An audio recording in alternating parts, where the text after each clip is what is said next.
Mirë, do të diskutojmë tani në studio pikërisht për këtë temë shumë të rëndësishme që duket që prej ditësh fakti ka izoluar totalisht linjen, por ajo çka bën edhe më së tepër problematikë është referenca që kuptohet dhe pasqyrohet tek bizneset, por jo vetëm. Kam kënaqësinë të kem në studio gjeologun inxhinierin e mjedisit Arles Aligaj. Përshëndetje Kënaqësi. Përshëndetje, faleminderit për ftesën. Çfarë po ndodh? Kjo është ajo që duhem të kuptojmë aktualisht, prej 5 ditësh tani më një izolim total i gjithë zonës atje, ndërsa ka një alternativë për ta rikuperuar këtë gjë, të rikthehemi kushteve normale? Po ndodh një masakër mjedisore, nuk flasim thjesht për ndotje të mjedisit, por flasim për shkaktrim gjeomorfologjik të lumit, për një skandal gjeomorfologjik. Përveç se ky problem ra në sy vetëm që tani që u bllokua aksi nacional dhe shumë njerëz nuk shkojnë dot të vizitojnë Pogradesin, Korçën, ne kemi parandaluar dhe kemi paralajmëruar që më përpara këtë tragjedi që po ndodh për lumin Shkumbin, dhe kjo ka sjell vetëm atë që është bërë më përpara, kur luan me lumin, me natyrën, kur prek shtratin e lumit, kur i heq këmbët malit, natyra tash problem brapsht atë që i bën dora e njeriut.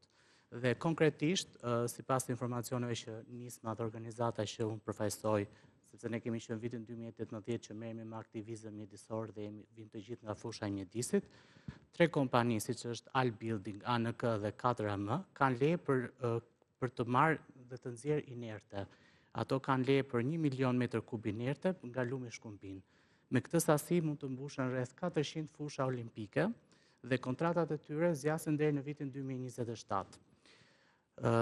Dua të theksoj që në rast se kjo gjë nuk ndalet tani, lumi do të shkatërrohet përfundimisht. Dhe pse erdhëm deri në këtë pikë? Sipas ligjit dhe legjislacionit mjedisor shqiptar, këto kompani kur kryen këto ndërtime duhet të çojnë inertet në landfille të caktuara. Por ato nuk e kanë bërë këtë gjë për të kursyer ato përfitimet e tyre, interesat vetjake. Pra këto janë pamjet aktualisht që na tregojnë dhe situatën pikërisht në Shkumbin pas gërryerjes që është bërë. Janë pamjet natyrisht dhe ne përgjatë gjithë monitorimeve tona që kemi bërë që në vitin 2023 kur punimet e superstradës Elbasan Qafthan kanë nisur, ne nuk kemi parë asnjë inspektor të IKMT-s ose të tjerave qoftë nga bashkitë, të tjerave institucioneve ligjzbatuese në nivel lokal. Tani, më falë, që ta ndaj mirë këtë detaj. Fenomeni i dëmtimit apo i gërryerjes së lumit është shumë i rëndësishëm, jam shumë dakord me këtë gjë që padyshim nuk duhet të jetë në të tilla përmasa dhe aq më tepër pa pasur një studim të mirëfillt. Por kjo lidhet me problemin që kemi me rrugën apo ju tani po parashtroni thjesht çështjen e dëmtimit të lumit, sepse nëse jemi tek mbrojtja e mjedisit dhe natyrës, parimisht jemi dakord, po të kuptojmë edhe rëndësinë që ka rruga. Pra, është dëmtimi i rrugës si pasojë e gërryerjes së lumit, thoni ju? Dëmtimi i rrugës është përfundimisht si pasojë e ndërhyrjes së lumit, të shtratit të lumit. Duhet ta kuptosh që shtrati i lumit nuk është thjesht një rër, por është një bazament i gjithë luginës, dhe quhet erozion regresiv në gjuhën e gjeologjisë. Gërryerja e thellë, kur makinerit, siç e pamë në video që ju thatë, ato makinerit e heqin 1 milion metër kub inerte, ato krijojnë një grop të madhe në lartësinë e shtratit. Dhe më pas lumi tenton të mbush këtë grop duke gërryer me forcë gjithë muret anësore, dhe kjo ka sjell degradimin e infrastrukturës lokale dhe në situatën që jemi sot. Sa kohë ka kjo situatë që po aplikohet në lum, është si pasojë e muajve të fundit apo prej kohësh i ka sjellë rezultat? Për të ardhur në këto pasoja nuk mund të vish, domethënë brenda një dite. Kjo ka nisur që në vitin 2023 kur janë hedhur ato, kur makineritë e para kanë dalë në terren dhe kur kanë bërë ato gërryerjet e para. Kështu që është një situatë që është akumulimi i disa kohëve që kemi ardhur deri në këtë rezultat. Në këtë situatë që jemi aktualisht. Mirë, kam një komunikim të drejt për drejt nga Korça, Bujar Muço, shoqata e biznesit të vogël në Korçë. Zoti Muço, përshëndetje, kënaqësi t'ju kem në program. Edhe unë ju përshëndes dhe faleminderit për mundësinë që na jepni. Gjithmonë do të jetë kështu për sa kohë ka interes publiku. Ajo çka duhet ju pyes në këtë çast lidhet me pasojat e drejt për drejta që rëndojnë mbi biznesin. Tani më prej disa ditësh edhe për shkak të këtij izolimi duket që biznesi është i pari që po e vuan më së tepër në këtë situatë. Ratë parë, unë desha të bëj një korrigjim të vogël, unë jam kryetari i shoqatës së biznesit vogël të mesëm për gjithë Shqipërinë, por duke qenë rasti I juglindjes si që është qarku I Korçës, po prononcojmë dhe po them se çfarë problemesh dhe shqetësimesh ka sot qarku I Korçës me bllokimin e rrugës. Po, patjetër se ky është rasti konkret, prandaj e lidhi me Korçën, po. Po, në pjesën ku ne diskutojmë. Neve duke marrë informacionet nga gjithë bizneset e vogla të mesme në qarkun e Korçës, por dhe në bizneset e tjera në mbar Shqipërinë, sepse kjo rrugë është e lidhur dhe me qarqet e tjera ose me qytetet e tjera siç është Lushnja, Tirana që bëhet tregtia nëpërmjet kësaj rruge, dhe themi që është një problem shumë shqetësues dhe një problem shumë I madh për bizneset. Çfarë ndodh aktualisht? Siç e dim, në këtë stinë që ne jetojmë sot, pjesa më e madhe e punësimeve me fruta dhe me perime, qarku I Korçës furnizohet nga pjesa nga qyteti I Lushnjës, nga frutat që janë në Lushnjë apo në Tiranë apo dhe nga importet që vijnë nga jashtë nga Turqi. Kjo ka sjellë një kaos të madh, duke bllokuar rruga në këtë aks, ka sjellë një kaos të madh. Në radhë të parë që ka mungesë të produkteve, por dhe një kosto të shtuar të këtyre produkteve parësi konsumatorëve. Se them një kosto e shtuar, dhe një kosto e shtuar goxha e madhe. Ne siç e dim, furnizimet e frutave dhe perimeve vinë nga importi apo nga pjesa e Lushnjës apo e Tiranës dhe Turqit vinë me makina të mëdha. Dhe rruga alternative, duke u bllokuar kjo rrugë, siç është rruga Prenjës-Fibrash, është e pamundur të hyjë në formë tjetër. Dhe rrugët alternative që kanë lejuar që thonë nëpërmjet Gramshit, Mobilicës, është e pamundur të furnizohet me makina të mëdha, ky trej kaq I madh dhe kaq I madh që është gjithë qarku I Korçës, por furnizohen me disa makina të vogla dhe me orë të zgjatura dhe me kosto goxha të madhe. Dhe mënyra alternative për ta furnizuar ka mbetur ose Maqedonia ose nga pjesa e Greqisë. Çfarë duhet të them me këtë? Duhet të them që është shpejtësia apo gjatësia I kostove të çdo produkti, I kostove të transportit. Prandaj kjo ka ndikuar dhe në çmimin e këtyre produkteve ka shi konsumatorëve. Prandaj them që është një alarm urgjent edhe për furnizimin e këtij qarku, por kemi mungesë dhe produkte që merreshin nga Korça, siç janë produktet bujqësore, siç janë produktet e dimrit që furnizohet rrethet e tjera të Shqipërisë, siç është Tirana apo Shkodra, apo rrethet e tjera me qepën, me pataten, me hudhrën, me mollën e Korçës që janë të magazinuara, janë prodhimet e vjeshtës janë magazinuara në pikat e Dumbullimit apo në Figojper dhe makinat e kanë të pamundur, makinat e mëdha për të ardhur për të furnizuar në Korçë, për të furnizuar tregjet dhe dyqanet që janë në Tiranë dhe në vendet e tjera. Prandaj them që është një kaos goxha I madh dhe është një problem goxha I madh si në kurrizë në kurrizë të bizneseve, po dhe në kurrizë të konsumatorëve, sepse po shikojmë që edhe çmimet po rriten, sepse edhe bizneset kanë të drejtën e tyre duke u rritur çmimi I transportit në kaq shifra kaq të mëdha, janë të detyrueshëm që ata të losin me çmimet për të bijetuar. Ku I ra Korçës ky fat, se edhe para se të ndodhte kjo, Korça vuante qoftë nga fermerët, qoftë nga biznesi në forma të ndryshme. Tani më ju të tërësua situata, ju bëhet dy fish. Në të tilla kushte, çfarë shihni si zgjidhje, çfarë do të ishte ajo që duhet të konsiderojë imediate e menjëhershme për ta ndihmuar biznesin? Ne sipas informacioneve që kemi marrë dhe në institucionet shtetërore siç janë Agjencia e Rregullimit të Rrugëve apo dhe në institucione të tjera, kjo nuk është afat shkurtër. Unë besoj që kjo do zgjati sepse janë të pamundura dhe hapja e rrugës në forma dhe në mënyrat që të lëvizin dhe mjetet e renda, siç edhe me sipër, do marrë kohë. Prandaj dhe unë e shikoj si të pazgjidhshme dhe nuk e di alternativat që janë zgjedhur deri më sot, nga Maqedonia dhe nga Greqia, të niset I kamion nga Durrësi del në Gjirokastër, hyn në Greqi, pastaj del në pjesën e rrugës që del në Kostur dhe hyn në Korçë, është një kosto 5 fish, 6 fish e madhe. Por duhet të dim edhe produktet e tjera që vinë, ne shikojmë kamiona që vinë, produkte që vinë nga pjesa e Greqisë që vinë që ikin për në Tiranë, janë të detyruar që në zonën e Selanikut janë detyruar të shkojnë nëpërmjet Takavizë dhe të kalojnë të ikin për në Tiranë në Durrës, një kosto goxha e lartë. Dhe nuk e di se si do zgjidhet, por bizneset duhet kuptojnë një gjë, grumbulluesit e vetë, bizneset e vogla I kanë kapacitetet në minimum, I kanë shlitur të gjitha kapacitetet e tyre dhe duhet institucionet qeveria apo institucione përgjegjëse duhet ta zgjidhin sa më shpejt këtë problem, sepse është ora dhe momenti që nuk e ka të pamundur për të përballuar këtë krizë kaq të madhe siç është kjo. Dakord, ne nuk kemi kundër sepse këto janë fenomene që ndodhin në vendet e tjera të botës, por ka patur zgjidhje dhe rruga alternative. Kurse ne shikojmë që kjo është e pamundur dhe rruga, siç përmenda edhe në Shqipëri, dhe rruga Gramsh-Mobelis është e pamundur për mjetet të renda ose për mjetet të furgonat e mëdhenj që merren me furnizimin dhe me transportin e këtyre produkteve.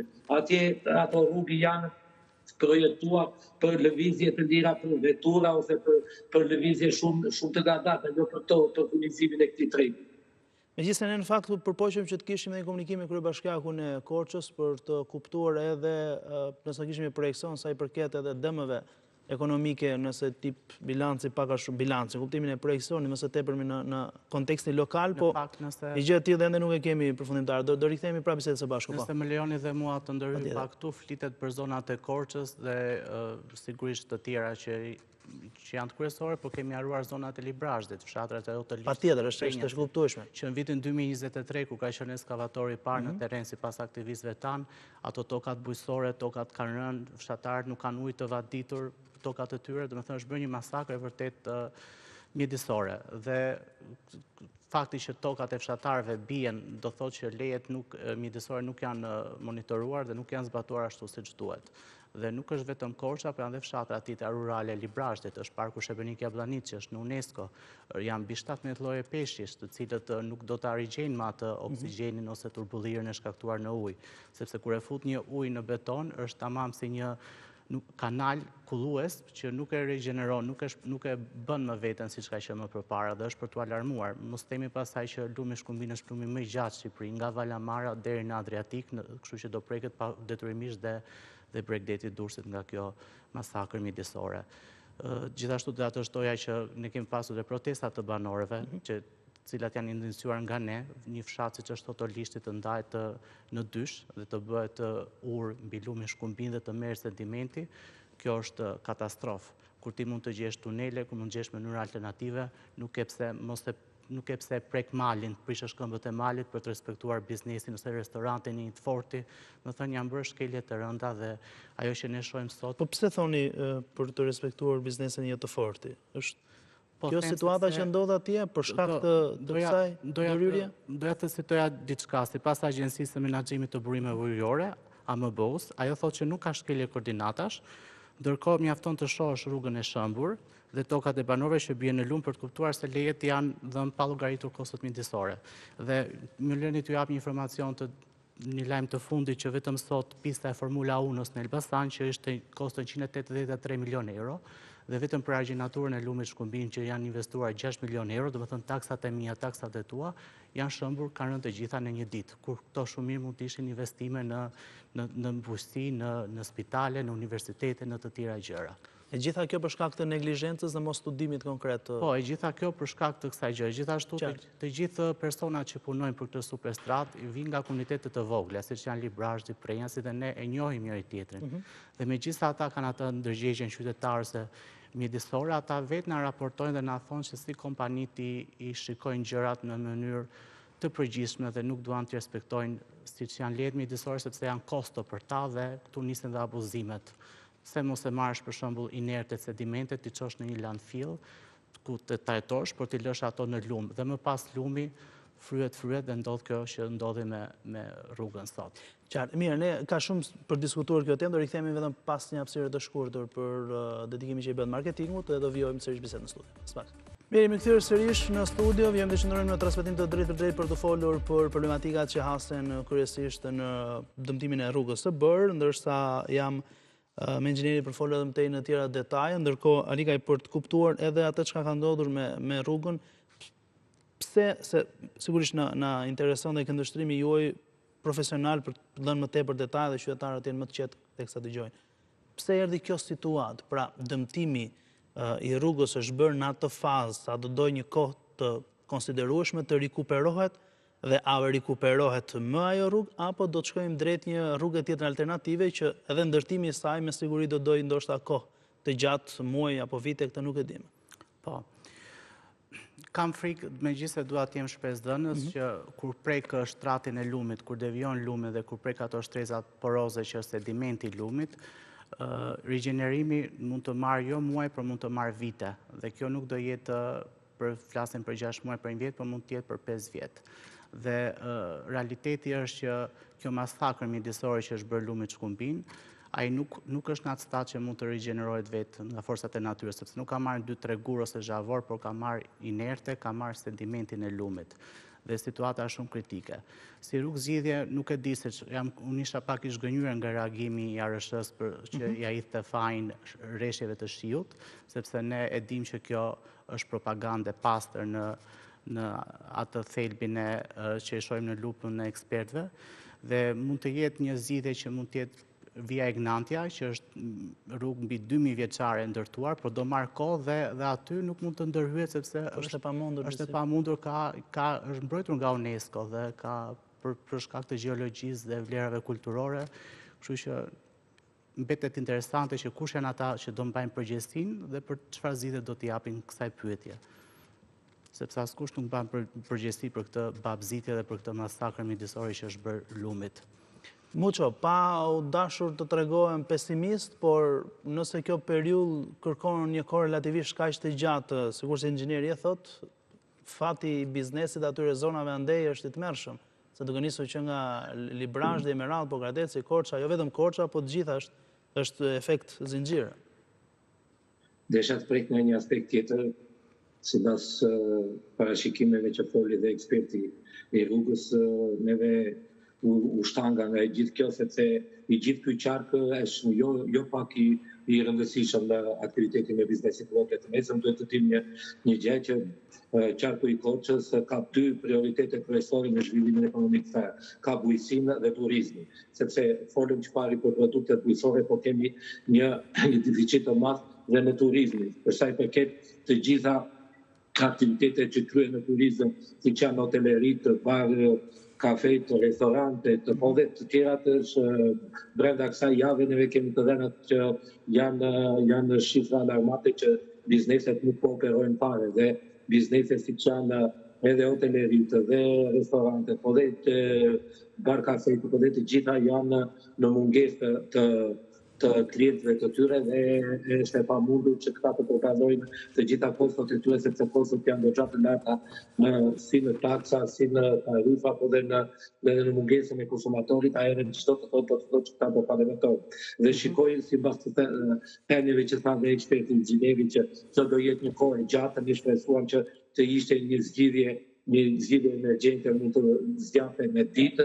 ose pas parashikimeve që kanë folur dhe ekspertët tjerë, po si dëgjova dhe në studion tuaj, që kjo do marrë kohë dhe unë nuk e di se si do vej halli të gjitha këtyre mira biznese, sepse nuk është një fshat i vogël, pa është një qark me 6 bashki, këtu duhet të futim edhe bashkinë e Prenzit, por dhe qytetet e tjera që kanë furnizim, por do të ketë mungesë produktesh dhe produkte që prodhon, siç fola dhe në sipër, siç prodhon qarku i Korçës për furnizuar konsumatorët e qyteteve të tjera, do ketë një mungesë apo një vështirësi transporti dhe nuk e di se kush do jetë zgjidhja. Po cilat janë mundësitë e komunikimit për bizneset aktualisht, në cilat zona, nëse në këtë situatë që jemi, pra nëse nuk kemi një komunikim të mirë me Tiranën, cilat janë alternativat e tjera, se më duket se pa mundur. Alternativat siç do vinë, do jenë nga produktet e importit, që do vinë nga vendet e rajonit, nga vendet e tjera, por besoj se produktet do vinë me çmime dhe me kosto më të larta se detyrimisht dhe distanca e tyre që do jetë, po dhe nuk do jenë produkte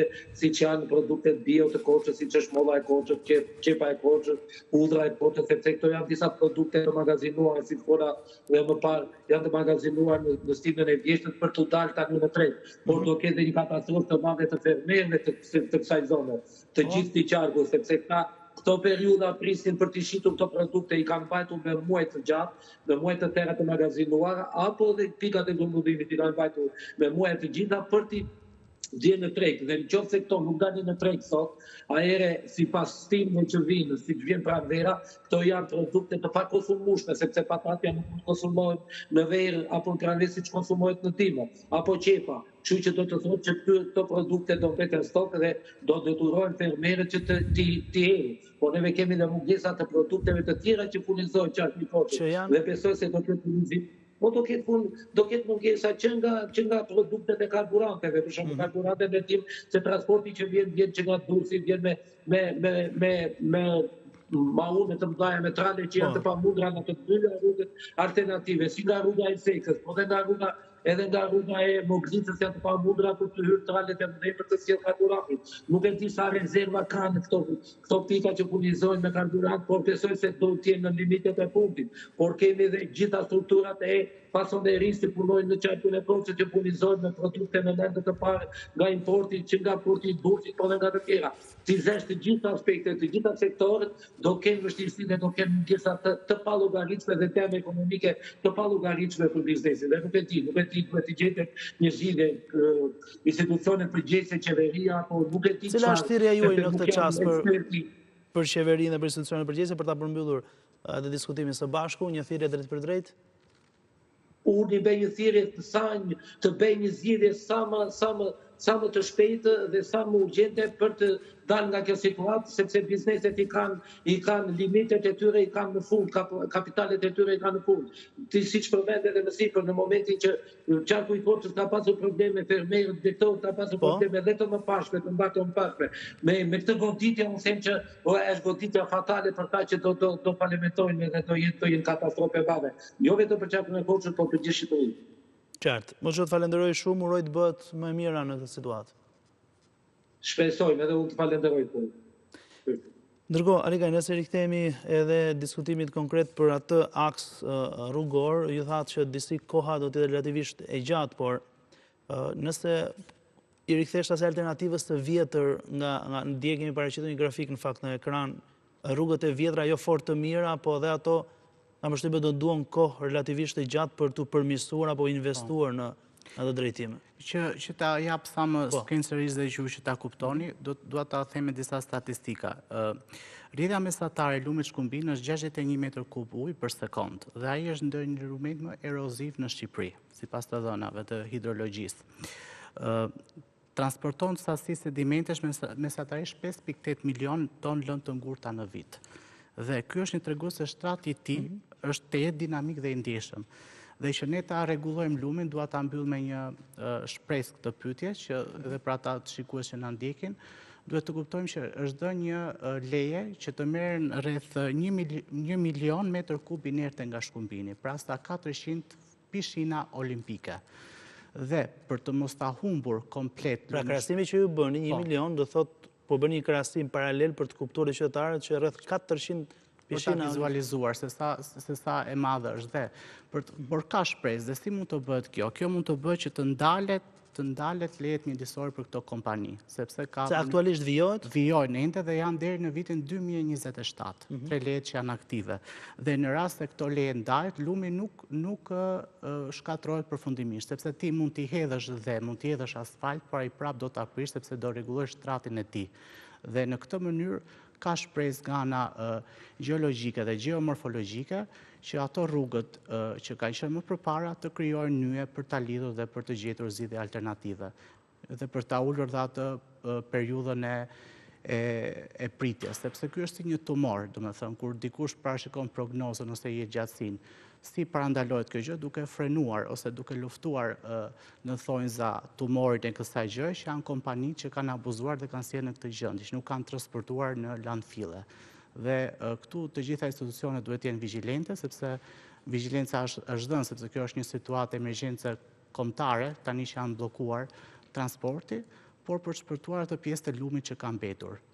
Ndërkohë, kemi parë disa video që tregoni dhe përpjekje për devijim të rrjedhës së lumit. Do të jetë kjo e mundur dhe për çfarë mund të shërbejë aktualisht? Është për hapjen provizore?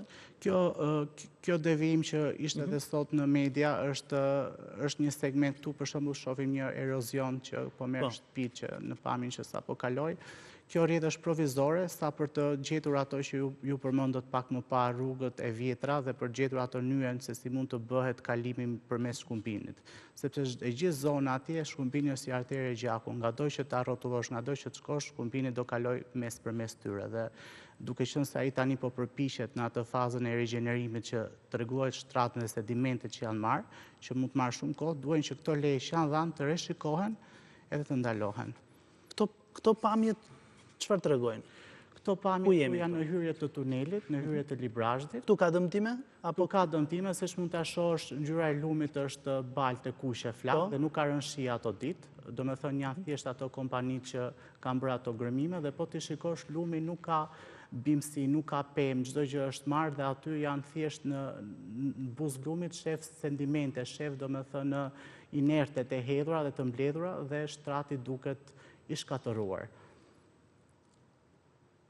Pra është shumë e qartë nga pamja që mund ta shikosh që gjitha që duket dheu i kuq, domethënë në gjuhën e gjeologëve dheu i kuq është kur ngracmojnë shtresat poroze të lumit, se ajo është e gjithasë sfungjer dhe uji do të depërtojë gjithsesi dhe siç e shohim që lumi ka filluar tani që të mbush ato këmbët e malit që janë shkëputur, që janë gërryer, që janë bërë këto urat që ne shohim. Pra, kjo pamje tregon rrugën e re apo punimet që janë bërë në rrugën e re. Në tunel është segmenti Mirak Librazhd, në hyrje të Librazhdit. Dhe kjo pjesë që praktikisht kjo pjesë nuk do të jetë më funksionale apo pjesa përpara nuk do të. Kjo pjesë do bëhet si në Dragosturin, do ike.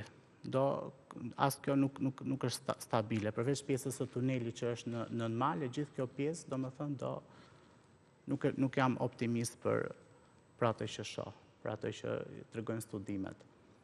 Mund të shohësh edhe e shikon të gjitha dheu në zhavore, më thënë, janë hedhur direkt në lum, që kanë sill ato fryrën e lumit. Më thënë, një pjesë janë gërmuar, një pjesë janë kështu. Situata është me të vërtet kritike, por le të na shërbej kjo që këtë tutje dhe për projekte të tjera, por dhe të shpëtojmë atë që ka mbetur nga lumi Shkumbin. Duke jetuar atje, duke parë në terren edhe gjitha zhvillimet e ardhura, e duke analizuar në farë formë edhe me syrin tuaj profesional, të gjitha këndet që ju keni mundësinë dhe informacionin, kjo situatë do të nuk dia se si ta formuloj pyetjen tani se jam i sigurt që çdo pyetje do më rrëzohet, por le të jemi pak optimist nëse do ta tjetërsoj disi dhe të ardhmen e zonës së banorëve. Flas për situatën kryesisht të investimit të rise. Po, ne nuk kemi kundra investimit, ne duam që investimet të bëhen, të lidhen rrugë, të lidhen qytete, të lidhemi me vendet e rajonit, me Maqedoninë e Veriut, me Serbin, jemi krenar për projektin e NATO-s Korridorit të 8, por kjo nuk mund bëhet në kurisë të banorëve lokal. Për shembull, ne kishim mbi 17 lloje peshqish dhe unë mbaj mend kujtimet e mia që e vogël që dilja me timat fundjavë peshkoja, unë ka 5 vjet që kur kjo rrugë ka filluar që nuk sheh më peshq në Librazhd. Biodiversiteti është pothuajse shkatruar. Po të mendojmë për jetën natyre, Librazhdi është qarku Elbasanit është i dyti në Shqipëri që ka më shumë shatra dendësi dhe të gjithë shatrat furnizojnë me lumin Shkumbin për të vaditur ato tokat bujqësore. Dhe ne nuk kemi më tregje për prodhimesh, nuk kemi më zazavate të freskëta, sepse lumi është shkatruar. Më përpara ka qenë problemi hidrocentraleve, rreth 104 lej për hidrocentrale, për hece. Më thënë, kur luan me natyrën, nuk është se mund t'ja hedhësh paq. Dhe prandaj është shumë e rëndësishme që lejet mjedisore të kalojnë në lupën e ekspertëve të bëjnë gjërat me një ndërgjegje mjedisore për të shpëtuar të ardhmen e banorëve, që ata të rinjt aty të shohin një të ardhmë në turizëm, mos ta lënë vendin e tyre. Por ky është vetëm fillimi, sepse siç e thash, lumi shërben edhe për parkun Shëbenik Jablani, që është zonë e mbrojtur. Zonë shumë e preferuar edhe në turizëm. Për shpendët, për gjallësat që janë në rrezik zhduke, rrëshebullin, por edhe për ato që ai do sjell tani në Adriatik, megjithëse nuk mund të jenë tani në vazhdim në muajt, ju do shihni të gjitha ato sedimentet dhe inertet që janë hedhur, ai do të transportojë për Vjakës deri në Durrës. Faleminderit shumë. Ju falenderoj juve që na dha zë.